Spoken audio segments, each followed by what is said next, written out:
Hello, शिक्षा class में आप सभी का स्वागत है। पिछले क्लास में हमने 7th स्टैंडर्ड की सिविक स्टार्ट किया था, lesson number 4 growing up as a boys and girls. इसमें आज हम देखने वाले हैं my mother does not work. यहाँ पे एक स्टोरी दी हुई है माँ और बेटे के बारे में। तो बेटी अपनी माँ को बोलती है कि मम्मा मैं स्कूल जा रही हूँ, रोज़ी मैम को वॉलंटियर्स की ज़रूरत है, तो क्या आप हमारे साथ चल सकती हो आज ऑफिस की छुट्टी लेकर। और वो बच्ची बोलती है कि हरमित की मम्मी जो है वो हमेशा स्कूल में राउंड मारने के लिए आती रहती है, क्योंकि वो बाहर कहीं पे भी जॉब नहीं करती है। सोनाली की मम्मी बोलती है कि आप ऐसे कैसे बोल सकते हो, तुम्हें पता है जसप्रीत आंटी जो है वो सुबह 5 बजे उठकर ही घर का सारा काम कर लेती है। तो सोनाली बोलती है कि हाँ मम्मी, बट वो रियल काम थोड़ी होता है, ये तो सिर्फ घर का काम होता है। तो सोनाली की मम्मी कहती है कि ओह तुम ऐसा सोचती हो, चलो जसप्रीत आंटी के घर चलते हैं और जसप्रीत क्या सोचती हैं वो जानते हैं। फिर दोनों जसप्रीत के घर चले जाते हैं।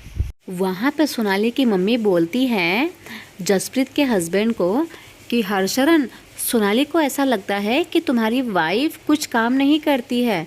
तो वो जो हर्षरण है वो हा हा करके हंसने लगता है। तो जसप्रीत आंटी की लड़की बोलती है इसमें गलत क्या है आंटी, मेरी मम्मी तो एक हाउसवाइफ है, वो कोई भी दूसरा काम नहीं करती। उसके बाद जसप्रीत बोलती है कि एक काम करती हूँ, मैं स्ट्राइक पे चली जाती हूँ, एक दिन के लिए आराम करूँगी और आप लोग सब कुछ मैनेज करोगे। तो बच्चे बोलते हैं ग्रेट डील, कल से आप स्ट्राइक पे चले जाना। बच्चे बोलते हैं वाह बहुत मज़ा आएगा, हम सब कुछ हैंडल कर लेंगे कल पापा के साथ मिलकर। नेक्स्ट मॉर्निंग 7:30 बज जाते हैं। जब जसप्रीत के हस्बैंड उठते हैं और टाइम देखते हैं तो वो बोलते हैं ओह गॉड, टाइम देखो, मेरा ब्रेकफास्ट कहाँ है और बच्चे अभी तक रेडी क्यों नहीं हुए। तो जसप्रीत बोलती है कि मुझे कैसे पता होगा, आपको याद है ना मैं आज से स्ट्राइक पे हूँ और जो मंगला हमारी काम करने वाली मेड है वो भी आज छुट्टी पे है। तो बाहर से बस की आवाज़ आती है।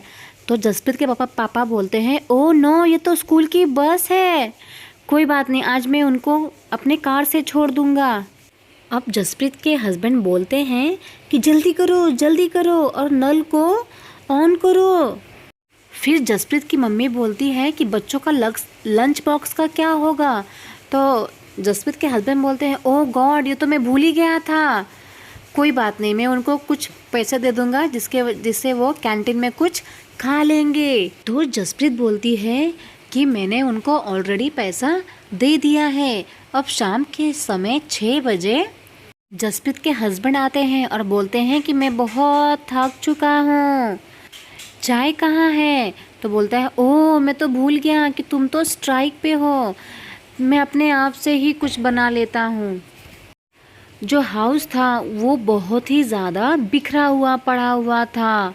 जसप्रीत बोलती है क्या मैं ऐसा एक्सपेक्ट कर सकती हूँ कि जैसा घर मॉर्निंग में था वैसा ही अभी आप कर सकते हो। जसप्रीत हंसते हुए बोलती है कि मैं बहुत ही अचंभा फील कर रही हूँ कि इनको ऐसा लगता है कि मैं कुछ काम ही नहीं करती हूँ। मैं उनको रिमाइंड करवा दूँ कि आज शाम को खाने पे चाचा जी और चाची जी भी आने वाली हैं, तो आप लोगों को खाना बनाने की तैयारी भी करनी है, तो तैयारी में लग जाओ। ये थी स्टोरी। अब देखते हैं वैल्यूइंग हाउसवर्क। तो हमने स्टोरी में देखा कि जो हरमीत की फैमिली है वो जसप्रीत के काम को रियल वर्क नहीं समझती है। ये जो फीलिंग है ये एक यूनिक फीलिंग नहीं है, ये सारे फैमिलीज़ की ऐसी ही हालत है।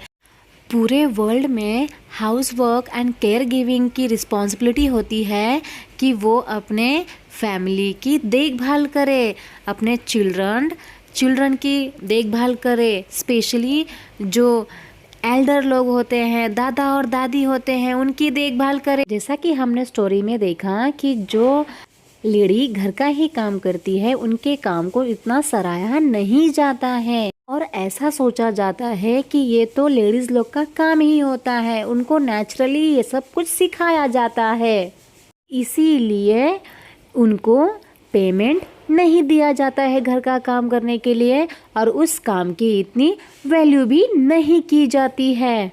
अब आगे देखते हैं लाइव्स ऑफ डोमेस्टिक वर्कर्स। जैसा कि हम लोग ने स्टोरी में देखा कि जो हरमित की जो मम्मी थी वो घर का सारा काम नहीं करती थी, उन्होंने एक मेड भी रखा हुआ था, डोमेस्टिक हेल्पर को भी रखा हुआ था घर के कामों में हेल्प करने के लिए।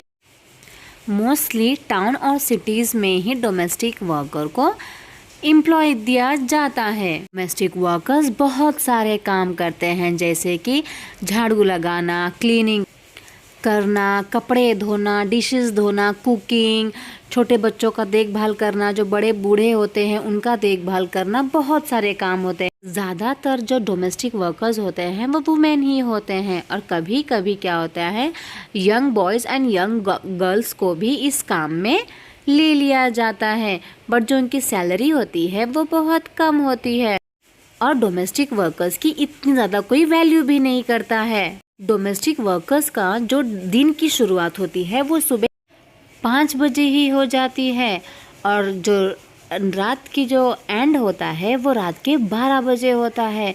पूरे टाइम वो काम करती ही रहती है, इसके बावजूद भी उनके हार्डवर्क को इतना सराहा नहीं जाता। यहाँ पर एक एक्सपीरियंस दिया गया है डोमेस्टिक वर्कर का जिसका नाम है मेलानी। मेलानी जो है दिल्ली की रहने वाली थी और दिल्ली में उसको एक रिच फैमिली में जॉब मिल जाती है डोमेस्टिक वर्कर का। उनकी मालिक का जो घर होता है वो 3 मंजिला घर होता है और मेम साहब का जो बिहेवियर होता है वो बहुत ज़्यादा स्ट्रेंज होता है। वो कोई भी काम कराने के लिए हमेशा डांटती ही रहती है। मिलानी कहती है कि जो उसका काम होता है वो किचन में होता है। किचन में उनके साथ 2 लड़कियां और काम करती हैं, वो क्लीनिक का काम करती हैं। मिलानी कहती है कि हमारी दिन की शुरुआत सुबह 5 बजे ही हो जाती थी। सुबह हम 5 बजे उठकर ब्रेकफास्ट बनाते थे और ब्रेकफास्ट में हमें 1 कप ऑफ टी मिलती थी और 2 सूखी रोटियां मिलती थी, हमें तीसरी रोटी कभी नहीं मिलती थी। मिलानी कहती है कि शाम के समय जब मैं रोटियां बनाती थी तब मुझे वो दोनों लड़कियां एक एक्स्ट्रा रोटी के लिए फोर्स करती थी, तो मैंने उन्हें सीक्रेटली 1 रोटी दे दिया था और 1 रोटी अपने आप के लिए भी रख ली थी। हम बहुत ज़्यादा भूखे हो जाते हैं जब हम इतना सारा काम कर लेते हैं और खाने में हम लोगों को सिर्फ 2 ही रोटियां मिलती थी जिससे हमारा पेट नहीं भरता था।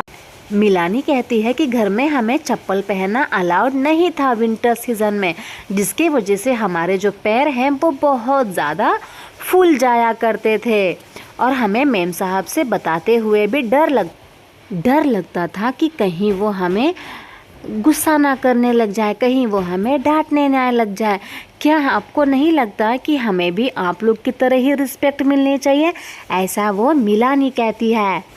हाउस वर्क के टर्म में बहुत सारे डिफरेंट टास्क इन्वॉल्व होते हैं।